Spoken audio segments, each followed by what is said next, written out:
पढ़ने वाले हैं क्लास 10th मैथ्स के चैप्टर नंबर 14 को, जिसका नाम है प्रोबेबिलिटी। तो प्रोबेबिलिटी का यूज ना हम अक्सर अपने डेली लाइफ में करते हैं।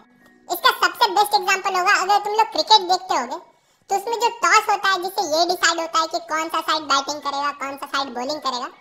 तो जो टॉस होता है ना, उस कॉइन टॉस में भी प्रोबेबिलिटी अप्लाई होता है, क्योंकि उसमें 50-50% चांस होता है कि हेड्स आएगा या फिर टेल्स आएगा, और उस बेसिस पे टीम डिसाइड करती है कि कौन सी टीम बैटिंग करेगी, कौन सी टीम बॉलिंग करेगी। साथ ही साथ प्लेइंग कार्ड्स में, तुम्हारे लूडो के गेम में जिसमें डाइस होता है, उसमें भी इन सारी चीजों में प्रोबेबिलिटी का काफी यूज होता है। तो ये मैथ्स का आखिरी चैप्टर है और ये बहुत ही छोटा सा बट बहुत ही इंटरेस्टिंग चैप्टर है, और क्लास 9th में भी हमने प्रोबेबिलिटी के बारे में ऑलरेडी पढ़ रखा है। क्लास 9th में तुम लोगों ने एक्सपेरिमेंटल प्रोबेबिलिटी के बारे में पढ़ा होगा, जिसमें तुम किसी एक एक्सपेरिमेंट को बार बार रिपीट करते। फॉर एग्जाम्पल, तुमने एक कॉइन लिया और उसे 1000 बार टॉस किया, तो उसका रिजल्ट ये आया कि हेड्स आया 455 टाइम्स और टेल्स आया 545 टाइम्स। और यहाँ पे हम प्रोबेबिलिटी का फार्मूला लगाएंगे। अगर तुम्हें फार्मूला याद नहीं है तो मैं एक बार एक्सप्लेन कर देता हूँ।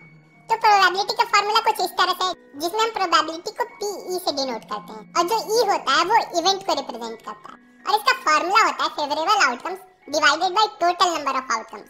फेवरेबल आउटकम क्या होता है? जो आउटकम तुम चाहते हो कि आओ। तो अगर तुमने कॉइन टॉस किया और अगर तुम चाहते हो कि तुम्हारा हेड्स आए, तो वो हुआ फेवरेबल आउटकम्स। और टोटल नंबर ऑफ आउटकम्स क्या हुआ कि जब तुम कॉइन टॉस करते हो तो उसमें दो चीजें आने का चांस होता है, एक होता है हेड्स और एक होता है टेल्स।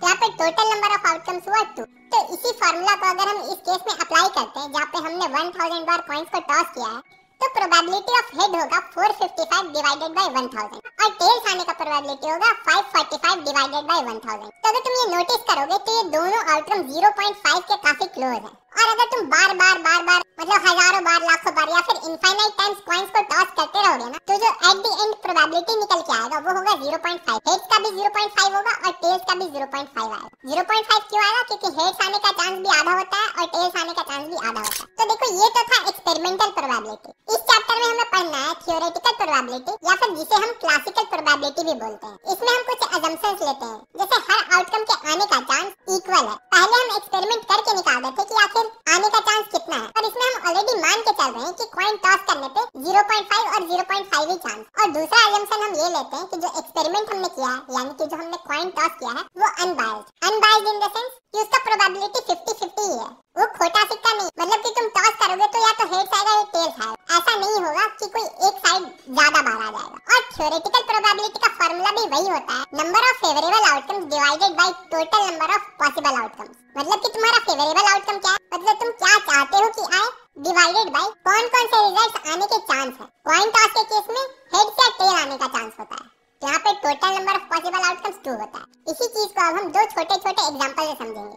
एक लेंगे कॉइन टॉस वाला एग्जांपल और एक लेंगे डाइस थ्रो करने वाला एग्जांपल। और इस एग्जांपल को चलो हम बोर्ड पे सॉल्व कर लेते हैं। तो आई होप तुम्हें ये क्लियर होगा कि थ्योरेटिकल प्रोबेबिलिटी क्या होता है, और इसका फार्मूला भी तुम्हें अच्छे से समझ में आ गया होगा। अब हम देखते हैं अगले टॉपिक को, जिसका नाम है कॉम्प्लीमेंट्री इवेंट्स, जिसमें हम ये देखते हैं कि किसी इवेंट के ना होने की क्या प्रोबेबिलिटी है। तो इसका फार्मूला बहुत सिंपल है। अगर तुम्हें P0 E दिया हुआ है, मतलब कि किसी भी इवेंट के ना होने की प्रोबेबिलिटी क्या है, तो तुम उसे सिंपली ऐसे निकाल सकते, 1 माइनस उस इवेंट के होने की प्रोबेबिलिटी क्या है। इससे हमें ये पता चलता है कि कॉम्प्लीमेंट्री इवेंट हम ऐसे इवेंट को बोलते हैं जिसमें किसी इवेंट के ना होने की प्रोबेबिलिटी प्लस उस इवेंट की होने की प्रोबेबिलिटी दोनों को ऐड कर दे तो उसका सम हमेशा 1 आना चाहिए। तब तुम लोग ये सोच रहे हो कि इस फार्मूला में दोनों इवेंट्स को ऐड करने पर 1 ही क्यों आ रहा है, कोई और नंबर क्यों नहीं आ रहा है। तो ये चीज हमें तब समझ में आएगा जब हम इम्पॉसिबल इवेंट्स और श्योर इवेंट्स के बारे में समझ लेंगे। तो ये एक फैक्ट है, इस बात को हमेशा याद रखना कि किसी भी इवेंट की प्रोबेबिलिटी 0 से छोटी या 1 से बड़ी नहीं हो सकती है। प्रोबेबिलिटी हमेशा 0 और 1 के बीच में ही आता है, चाहे वो कोई भी इवेंट। और एक इम्पॉसिबल प्रोबेबिलिटी ऐसी प्रोबेबिलिटी होती है जिस इवेंट के होने का कोई चांस ही नहीं होता। फॉर एग्जांपल, अगर तुम एक डाइस को थ्रो करते हो तो क्या उसमें कभी 8 आने का चांस हो सकता है? एक डाइस के तो सिर्फ 6 फेसेस होते हैं, उसमें सिर्फ 6 तक ही नंबर होता है, तो 8 आने का तो कोई प्रोबेबिलिटी ही नहीं बनता। तो अगर कोई ये बोलता है कि डाइस थ्रो करने पर उसका 8 आ रहा है, तो इस चीज का प्रोबेबिलिटी 0 है, और इसी चीज को हम इम्पॉसिबल प्रोबेबिलिटी बोलते हैं। उसी तरह से श्योर इवेंट क्या होता है, जिस इवेंट का होना 100% पक्का होता है, और इस केस में प्रोबेबिलिटी 1 हो जाता है। अगर कोई ये बोलता है कि डाइस थ्रो करने पर हमेशा उसका रिजल्ट 7 से कम या फिर 0 से ज्यादा आएगा, तो ये तो एक फैक्ट है। डाइस को थ्रो करने पर 6 से ज्यादा नंबर आ नहीं सकता है, और 1 से नीचे भी कुछ नहीं आ सकता। तो इसी चीज को हम एक श्योर इवेंट बोलते हैं और इसकी प्रोबेबिलिटी हमेशा 1 होती है। इसलिए जब भी हम किसी भी इवेंट के ना होने की प्रोबेबिलिटी प्लस उस इवेंट की होने की प्रोबेबिलिटी दोनों को ऐड कर देते हैं तो उसका सम हमेशा 1 आ रहा है। अब देखो तुम किसी भी क्लास में प्रोबेबिलिटी पढ़ रहे हो, चाहे वो हायर लेवल पे हो चाहे वो लोअर लेवल पे हो, प्रोबेबिलिटी में कार्ड से रिलेटेड हमेशा क्वेश्चंस आते हैं। तो अगर तुम्हें कार्ड्स के बारे में, कार्ड्स में कौन कौन से कलर्स होते हैं, कौन कौन से फेसेस होते हैं, ये सारी चीजें अगर तुम्हें ऑलरेडी पता है तो अच्छी बात है। अगर नहीं पता है तो मैं तुम्हें कार्ड्स के सारे रूल्स को एक बार एक्सप्लेन कर देता हूँ। तो देखो किसी भी कार्ड के डेक में ना टोटल 52 कार्ड्स होते हैं और उनमें 2 तरह का कलर होता है, एक होता है रेड और एक होता है ब्लैक। और ओवरऑल कार्ड का डेक 4 ग्रुप्स में डिवाइडेड होता है और इन चारों ग्रुप्स के नाम है स्पेड्स जो कि ब्लैक कलर का होता है, हार्ट्स जो कि रेड कलर का होता है, डायमंड वो भी रेड कलर का होता है और जो क्लब्स होता है वो ब्लैक कलर का होता है। तो बेसिकली हर कैटेगरी में 13 कार्ड्स होते हैं और हर कैटेगरी में 4 फेस कार्ड्स होते हैं। पहला होता है एस, दूसरा होता है किंग और चौथा होता है जैक और उसके बाद फिर नंबर कार्ड्स आते हैं जो कि 10 से लेकर 2 तक जाते हैं। तो देखो ये थे कार्ड्स के बेसिक्स। अगर तुम इतना इंफॉर्मेशन याद रख लेते हो तो तुम किसी भी कार्ड के क्वेश्चन को बहुत ही इजीली सॉल्व कर पाओगे। बहुत से बच्चों को ये याद ही नहीं रहता कि टोटल कितने कार्ड्स होते हैं या फिर फेस कार्ड्स कितने होते हैं, कलर्स कौन कौन से होते हैं।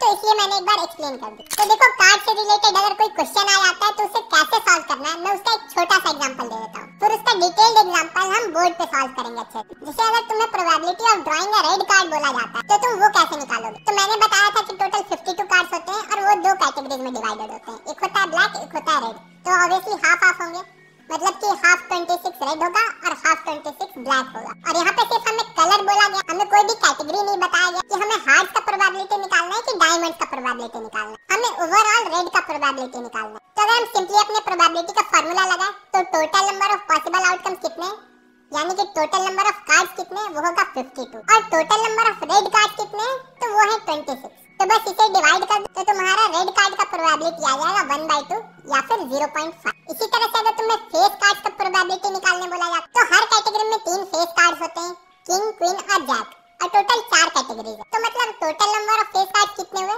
4 3 12 फेस कार्ड्स हुए। और तुम्हें फेस कार्ड्स की प्रोबेबिलिटी निकालनी है तो तुम वही करोगे, total number of possible outcomes यानी कि 52 और फेस कार्ड्स होते हैं टोटल 12। तो तुम सिंपली 12 को 52 से डिवाइड कर दो तो तुम्हारा आंसर आ जाएगा 3/30। तो आई होप तुम्हें इतना क्लियर हो गया होगा कि अगर तुम्हें कार्ड से रिलेटेड क्वेश्चंस आते हैं तो तुम्हें कैसे सॉल्व करना है। तो देखो इस पूरे प्रोबेबिलिटी चैप्टर में सिर्फ इतना ही थ्योरी था। अब हम इसके अलग-अलग टाइप के एग्जांपल सॉल्व करके देखेंगे जिससे तुम्हारा कांसेप्ट और भी ज्यादा क्लियर। मैं एक बार दोबारा से रिकैप कर देता हूं कि मैंने इस चैप्टर में तुम्हें क्या क्या पढ़ाया। तो पहला चीज था experimental versus theoretical probability. Experimental probability जो तुम लोगों ने क्लास 9 में पढ़ा था, जो कि एक्चुअल रिजल्ट्स पे बेस होता है। तुम पहले एक्सपेरिमेंट परफॉर्म करते हो, जो रिजल्ट आता है उसका तुम प्रोबेबिलिटी निकालते हो। और जो थ्योरेटिकल प्रोबेबिलिटी होता है वो फॉर्मूलाज के ऊपर बेस्ड होता है, जिसमें तुम्हें सिंपली फॉर्मूला लगाना है और कुछ एजम्पशंस लेने हैं। एजम्पशंस क्या क्या लेने हैं मैंने तुम्हें शुरुआत में बताया था। दूसरा टॉपिक था कॉम्प्लीमेंट्री इवेंट्स, जिसमें हम लोगों ने देखा था कि प्रोबेबिलिटी 0 से कम और 1 से ज्यादा नहीं हो सकती है और किसी भी इवेंट के होने का प्लस उसके ना होने का प्रोबेबिलिटी को अगर हम ऐड कर देते हैं तो उसका सम 1 आता है। तीसरा टॉपिक था इम्पॉसिबल और श्योर इवेंट्स के बारे में। इम्पॉसिबल इवेंट्स ऐसे इवेंट होते हैं जो कभी हो ही नहीं सकते हैं, जैसे कि एक डाइस में 7 आना या 8 आना। और जो श्योर इवेंट होता है उसका प्रोबेबिलिटी 1 होता है हमेशा, क्योंकि वो इवेंट हर केस में होगा, उसके ना होने की कोई प्रोबेबिलिटी नहीं है। और एट लास्ट मैंने तुम्हें कार्ड्स के कॉन्सेप्ट को एक्सप्लेन किया। तो चलो हम जल्दी से कुछ एग्जांपल्स को सॉल्व करके देखें। तो देखो बस इतना ही था तुम्हारा प्रोबेबिलिटी चैप्टर। आई होप तुम्हें बिल्कुल क्लियर हो गया होगा। बहुत ही छोटा सा चैप्टर था, अगर तुम अच्छे से पढ़ के जाओगे ना तो ये एग्जाम में one of the highest scoring chapter है। अगर वीडियो पसंद आए तो वीडियो को लाइक कर देना और अपने दोस्तों के साथ भी शेयर कर देना। और हमारे इंस्टाग्राम का लिंक तुम्हें डिस्क्रिप्शन में मिल जाएगा। तो चलो अब तुम लोगों से मिलते हैं अगले वीडियो में, तब तक के लिए बाय बाय।